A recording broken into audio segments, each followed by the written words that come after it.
Narito tayo ngayon upang matunghayan ang nakakakilig, napaka-sweet, at talaga namang sobrang pinakainaabangan ng mga fans na love story ni Kalingap Dan at ni Joy. Sa pagpapatuloy ng ating istorya sa vlog na ito, ay umamin na nga si Kalingap Dan na gusto niya na talagang manligaw kay Joy. Kaya naman, napaka-pasensya niyang inantay ang sagot ni Joy.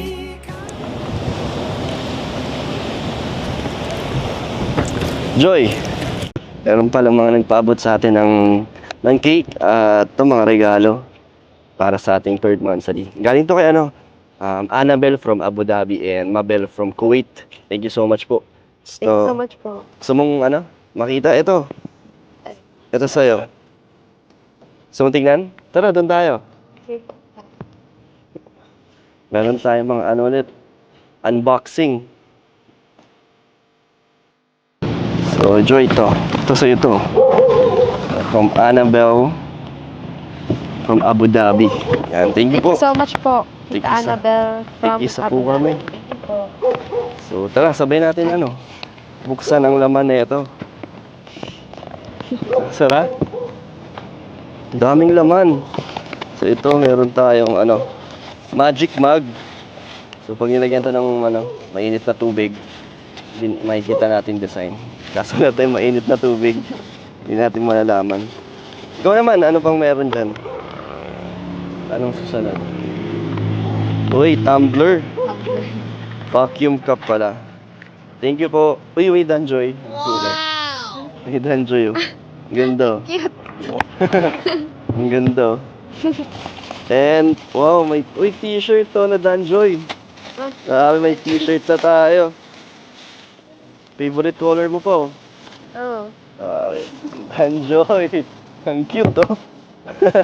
Yung photoshoot natin. At meron pang isa. Wow. Couple shirts. Puro favorite color mo, Joy. Good energy. Thank you po. Kaya Annabelle from Abu Dhabi. Thank you po sa mga pasalubong niyo po. And itong cake. Pakita natin itong cake. Yun, no? Happy third monthsary, Danjoy, from Ate Annabelle and Ate Mabel. So much po. Maraming sarap. Thank you po sa pakik at sa mga regalo po ninyo.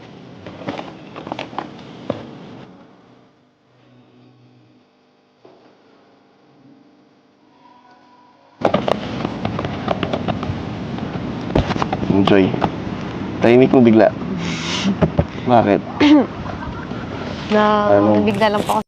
Dito nga ay sinakto talaga ni Kalingap Dan na maganda ang ambience o ang paligid ng gabi na mag-usap sila ni Joy nang sa ganon ay mas maramdaman niya ang moment na pinakainaantay ni Kalingap Dan at ito ay ang pag-amin na gusto niya ng manligaw kay Joy. Sinabi naman ni Joy na oo nga daw at napaka-perfect nga ng paligid pati na rin ng vibe ng mga gabing iyon. Talagang sadyang kailangan mo ng tanongin ni Joy ang kanyang mama bago siya magdesisyon. Na pumayag ka man o hindi. Basta yung samahan natin sa love team, walang iwanan. Di ba? Hanggang dulo. Samahan kita. Supportahan kita sa lahat ng mga pangyayari sa buhay mo, sa mga pagdadaanan mo. Tutulungan kita. Thank you so much. Ganun ka rin sa akin. Parang wala, hindi mo rin ako iiwanan din. Ha? So, okay ka lang? Okay lang. Ganda ng Joy, no? Ang gabi. Napakatahimik. Parang kahit medyo late na, parang ang ganda. Gusto mo naman yung yung ambience, parang feel na feel mo yung pag-uusap natin. Tahimik lang, walang Peaceful. sobrang peaceful, no?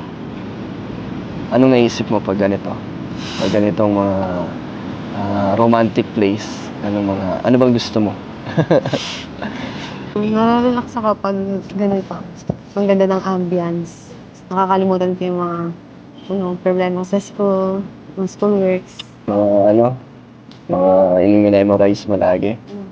Kailangan mong aralin. So ngayon, nakakatulong dito. Nakakatulong yung pag, ganitong vibes sa'yo. Na hindi ka masyadong nai-stress. Kasi, last time kasi napansin ko na, masyado ka na nag-worry. Nape-pressure ka ba? Saan? Sa paligid mo? Pero naman, may ka naman na may napatunayan ka naman na hindi naman basta-basta din yung exam niyo, di ba? Talagang kailangan din na pag-aralan. So, congrats ulit. Yan, lang, proud lang ako sa'yo. Kasi, daming natuwa at bumilib sa'yo, Joy. Sa pinapakita mo, dedication sa pag-aaral mo at sa sumusuporta sa'yo. Pinapakita mo sa kanila na talagang deserve mo talaga yung mga dumadating sa yung tulong, mga blessings. Di ba? Kaya lalo silang natutuwa at lalo kanila minamahal, Joy, kasi makikita nila na sobrang sipag mo. Hindi mo pinapansin yung mga negative na mga tao.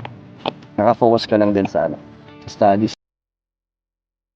Dito nga ay nag-usap sila at sinabi nga rin ni Kalingap Dan na huwag nang pansinin ni Joy ang mga bashers nila at ang mga tao na hindi naniniwala at puno ng negativity. Mag-focus na lamang daw si Joy sa mga tao na nagmamahal sa kanya, lalong-lalo na kay Kalingap Dan. Kinilig naman si Joy at talagang mahal na mahal nga siya ni Kalingap Dan dahil gusto nito lagi ang peace of mind. At sa sumusuporta sa'yo. Pinapakita mo sa kanila na talagang deserve mo talaga yung mga dumadating sa yung tulong, mga blessings. Di ba? Kaya lalo silang natutuwa at lalo kanila minamahal, Joy, kasi makikita nila na sobrang sipag mo. Hindi mo pinapansin yung mga negative na mga tao. Nakafocus ka lang din sa sa studies mo, sa akin. Joke lang. Masyado ka na seryoso kasi. Ikaw, wala ka bang gustong i-share? Kasi sa ganitong lugar, masarap magkwentuhan ng mga nangyayari sa personal na buhay. Anong gusto mong malaman? Ano ba gusto mong tanongin about sa akin? O ikaw ba gusto mong mag-open sa sarili mo? Wala lang. Wala naman? Masaya lang po. Masaya. Kasi tapos na yung midterm. Ha? Tapos nagre-relax. Nagre-relax ako ngayon. Ano ba? Kasama ko. Yun lang naman yung inaantay kong sabihin. Ganun din ako. Masaya. Natutuwa nga ako na medyo napapadalas tayo magkasama. Lalo na nung practice. Diba? Na sinusundo kita minsan. Tapos, pag wala kang kasabay, nakakatawa na hindi lang, dati once a week lang eh. Ngayon parang daming beses na napansin mo? Na madalas na, Parang mas nagugustuhan ko nga na kahit araw-araw. Grabe po. Good joke lang. Parang kasi, yung sarap din sa feeling na yun nakukuha na natin yung loob ng isa't isa. Parang di na tayo naiilang, di ba? Komportable na. Kaya ayun. Message ka na pag kailangan mo ng kasama, kausap, ganitong bonding, message mo lang ako. Kahit na anong oras. Ikaw din. Message lang ako? Busy ka naman lagi. Masyado ka namang... Pero pagdating sa pag-aaral mo, hindi naman kita kukontrahin or hindi naman ako magde-demand ng oras eh. Pag libre ka lang. Okay? Okay. Joy? Medyo late na. Hanggang oras ka pwede? Ay, kailangan ko na rin po umuwi. Kailangan mo na rin? Medyo hindi pa ako... Medyo pidin pa.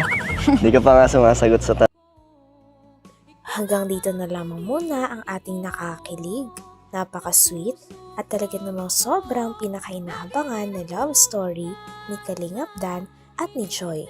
Maraming salamat sa inyong panonood. Hanggang sa muli. Bye!